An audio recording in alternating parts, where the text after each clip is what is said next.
हो गया है न्यूज आर का, तो आइए निगाह डालते हैं इस वक्त की खास खबरों पर। ब्राह्मण महासभा के प्रदेश अध्यक्ष बीजेपी छोड़कर सपा का दामन थामा। जहां एक तरफ लगातार बीजेपी सरकार ब्राह्मणों की उत्पीड़न कर रही है, उससे नाराज होकर ब्राह्मण महासभा के प्रदेश अध्यक्ष बीजेपी का दामन छोड़ सपा में शामिल हो गए हैं। उनसे पूछा गया तो उन्होंने बताया कि बीजेपी सरकार उत्तर प्रदेश में जब से आई है तब से लगातार ब्राह्मणों का उत्पीड़न हो रहा है। इससे नाराज होकर उन्होंने सपा का दामन थामा है।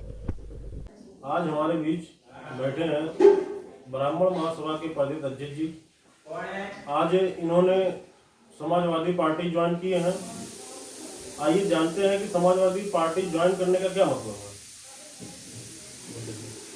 सबसे पहले तो मैं सोनू जी आपको बहुत बहुत धन्यवाद करता हूं और बताना चाहता हूं कि समाजवादी पार्टी हमारे समाज की विचारधाराओं से चल रही है, इसलिए हम जो है उनको ज्वाइन किए हैं, सदस्यता लिए हैं और आगे भी मैं समाजवादी पार्टी में ही रहूंगा, ये भी निर्णय लिया है।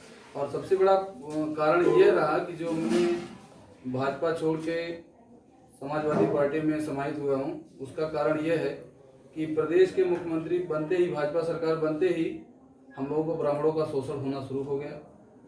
जैसे ही सरकार बनी, गोरखपुर के हरिशंकर तिवारी जी के ऊपर अत्याचार शुरू हो गए।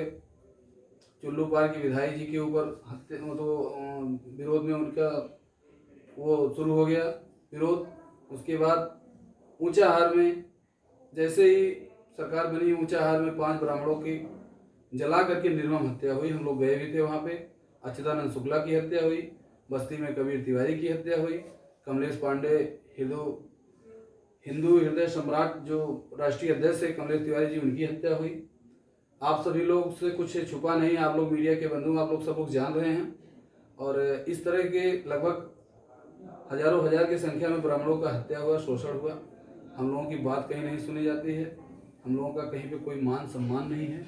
इसलिए हमने आज समाजवादी पार्टी को ज्वाइन किया है और विचारधारा मिली, इसलिए हमने ज्वाइन किया। माननीय अखिलेश यादव और हमारे अम्बेडकर नगर के राम मूर्ति वर्मा जी कैबिनेट मंत्री हैं, उनसे हमारा विचार मिला, इसलिए हमने आज सपा ज्वाइन किया है और वहाँ पे हम लोगों का मान है, सम्मान है। तो आप ब्राह्मण समाज को क्या राय देना चाहते हैं? ब्राह्मण समाज को हम यही राय देंगे कि जहाँ पे आपका सम्मान हो, स्वाभिमान रहे, टिका रहे, वहाँ पे हम लोग रहेंगे। जो हमारी विचारधाराओं से मिलेंगे हमारे साथ रहेंगे, जिनका विचारधारा हमसे नहीं मिलेगी हमारे साथ नहीं रहेंगे। अभी तक 3 सालों में मैंने ब्राह्मण समाज के लिए कुछ ना कुछ किया है, जिनके लिए किया है वो हमारे साथ हैं। और मैं बहुत पूंजीपति तो हूँ नहीं, लेकिन यह है कि जो भी समाज हित में काम हुआ है उतना मैंने किया है। त्रिवी संस्कार से लेकर बेटियों की शादी तक हम लोगों ने कराया है, हमारी ब्राह्मण महासभा सेवा समिति ने कराई है। तो उनके जो विचार जो जिन लोगों से मिल रहे हैं वो लोग हमारे साथ हैं, और कुछ जिनका नहीं विचार मिल रहा है, जिनको लग रहा है कि हमारे लिए समाजवादी पार्टी में ठीक नहीं है, वो ठीक है, अपने स्तर पे अपना देखें।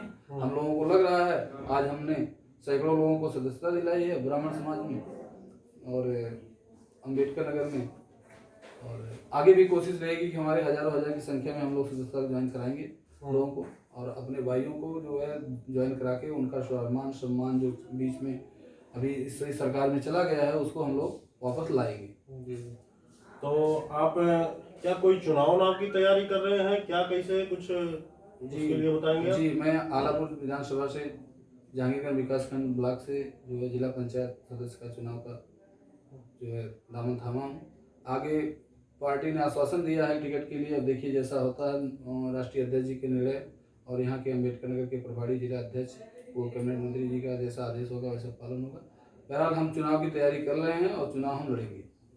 जी देख रहे हैं आप, अभी हमारे बीच उपस्थित हैं ब्राह्मण महासभा के प्रदेश अध्यक्ष जी हरिओम तिवारी जी। इनसे जो वार्तालाप हुई उससे क्या संदेश दिए, क्या नहीं दिए, अब वो तो आगे अम्बेडकर नगर से सीनियर संवाददाता सोनू विश्वकर्मा की रिपोर्ट। फिलहाल इस वक्त के न्यूज आर में बस इतना ही। देश और दुनिया की तमाम बड़ी खबरों के लिए आप देखते रहिए सी न्यूज भारत।